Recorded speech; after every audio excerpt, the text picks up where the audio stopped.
Hello everyone! This is the introduction video for the next part in our music appreciation course, which is going to deal with the Baroque period, which runs approximately from 1600 AD until 1750 AD. The Baroque period is going to be some of the first music that you may have heard before, probably, recognizable pieces, and we're starting to come into a more familiar sounding classical music time. So just a couple comments about the Baroque period and how it is so different from the Renaissance and from the medieval. The Baroque period was known as the age of absolutism, politically speaking, where rulers executed absolute power over their subjects. Some different terminology used to describe Baroque. It has meant bizarre, it has meant flamboyant, elaborately ornamented, and all of these adjectives are appropriate when describing it. All of the art forms, whether it be sculptors or painters or musicians, sought to fill space with action and movement. So it's a highly ornate time, and emphasis on more drama being created throughout music. The aristocracy is going to be incredibly popular and very wealthy during this time, which is going to impact how musicians live and work.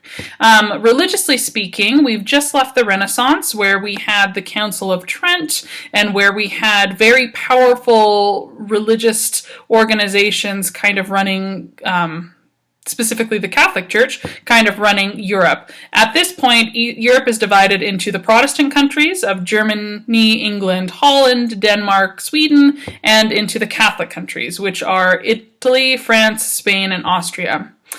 Some musical things that are going to happen during this time.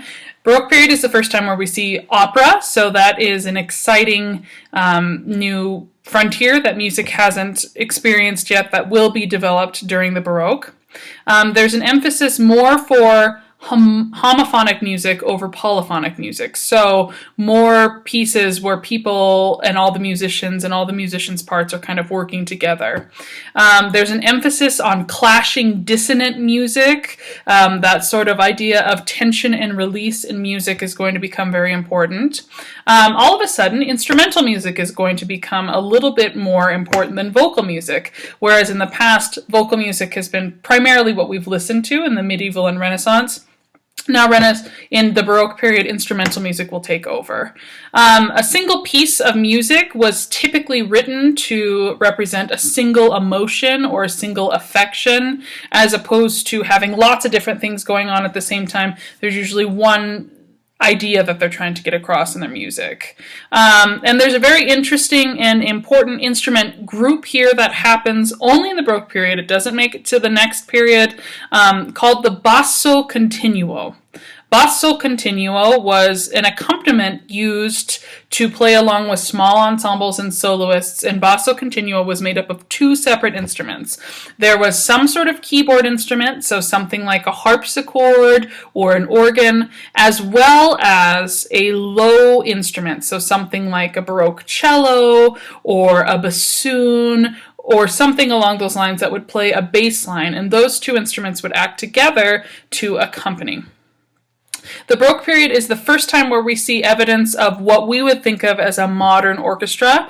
It is primarily strings, and there are going to be a couple of other instruments like trumpet and like flute, but for the most part it's primarily string music.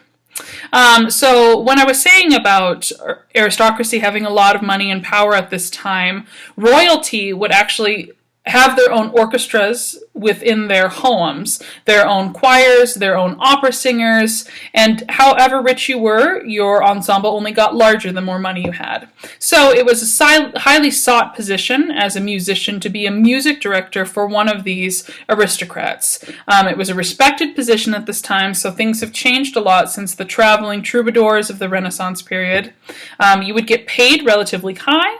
Anything you wrote would be performed, so you had a lot of attention drawn to your music. You were a servant, however. You were an employee of that aristocrat, and your job was dependent on whether or not they liked you. Now, on the other side of that, there were also church musicians who did essentially the same job as the court musicians. They were paid worse, and not always with money. They were sometimes paid with grain or with firewood. And they also had a few extra requirements, like they would train the choir members or the singers in their ensembles. And since they were church organizations and not court composers, they didn't have as many public concerts, so their music wasn't as well known to the world until they got outside of the church setting. Most musicians at this time come from a family of musicians, so it's very common for your mother and father, especially your father, to be trained in music, and you kind of follow in his footsteps. Composers are primarily male at this time, and they would sometimes work as apprentices to other famous composers, doing their chores, helping out, sometimes copying music down for them, just helping out a little bit. And if you were in choir school, you would learn music there, or sometimes you would learn music through a conservatory.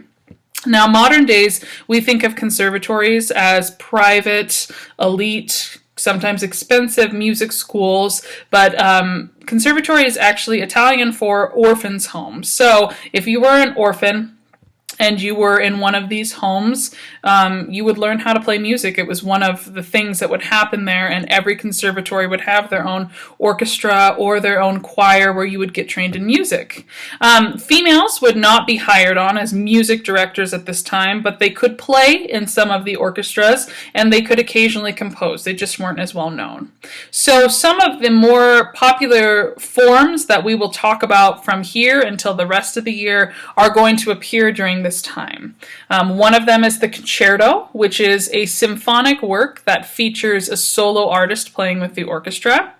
And then a sonata, which are solo pieces written for a single instrument. So it could be a piano sonata, which would be just for piano, or a violin sonata, which would be for violin and accompaniment. And a couple other forms like fugues.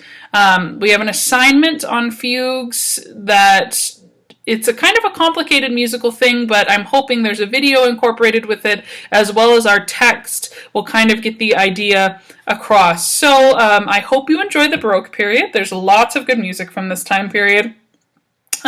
You should have a lot to listen to and a lot to think about, so please enjoy the chapter and have fun with the assignments. Bye.